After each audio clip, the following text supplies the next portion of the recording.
ईमान को मैं किसी का होने नहीं दूंगा।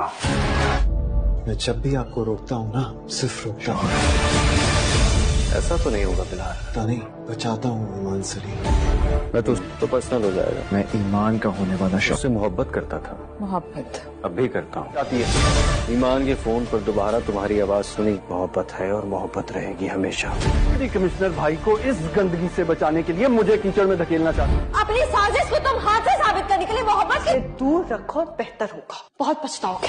दुहाइयां देने आए हो तुम खुद को। अस्सलाम वालेकुम। ड्रामा सीरियल नकाब बहुत ही हो चुका है ज़बरदस्त, क्योंकि अब तैमूर खुल कर करेगा अपनी मोहब्बत का इजहार, और वो भी बिलाल के सामने। बिलाल तैमूर से कहेगा कि तुम ईमान से दूर रहो, तो तैमूर कहेगा कि मैं उससे मोहब्बत करता हूँ, करता हूँ और करता रहूँगा। बिलाल कहता है कि वो मेरी होने वाली बीवी है।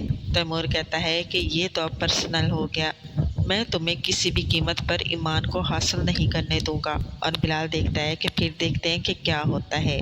दूसरी तरफ तैमूर ज़ारा से भी अपनी मोहब्बत का इजहार करता है और कहता है कि मैं तुमसे मोहब्बत करता हूँ, और ज़ारा कहती है कि मोहब्बत और तुम, तो वो कहता है कि हाँ मुझे तुमसे मोहब्बत है। अब तैमूर कौन सी चाल चलने वाला है ज़ारा और ईमान और बिलाल के साथ, ये जानने के लिए बने रहे चैनल के साथ। चैनल को कर दे सब्सक्राइब, बेल आइकन को ज़रूर प्रेस करें ताकि नई वीडियोज़ आप तक पहुँचती रहे। लाइक शेयर ज़रूर करें और अपने प्यारे कमेंट ज़रूर दीजिए। अल्लाह हाफिज़।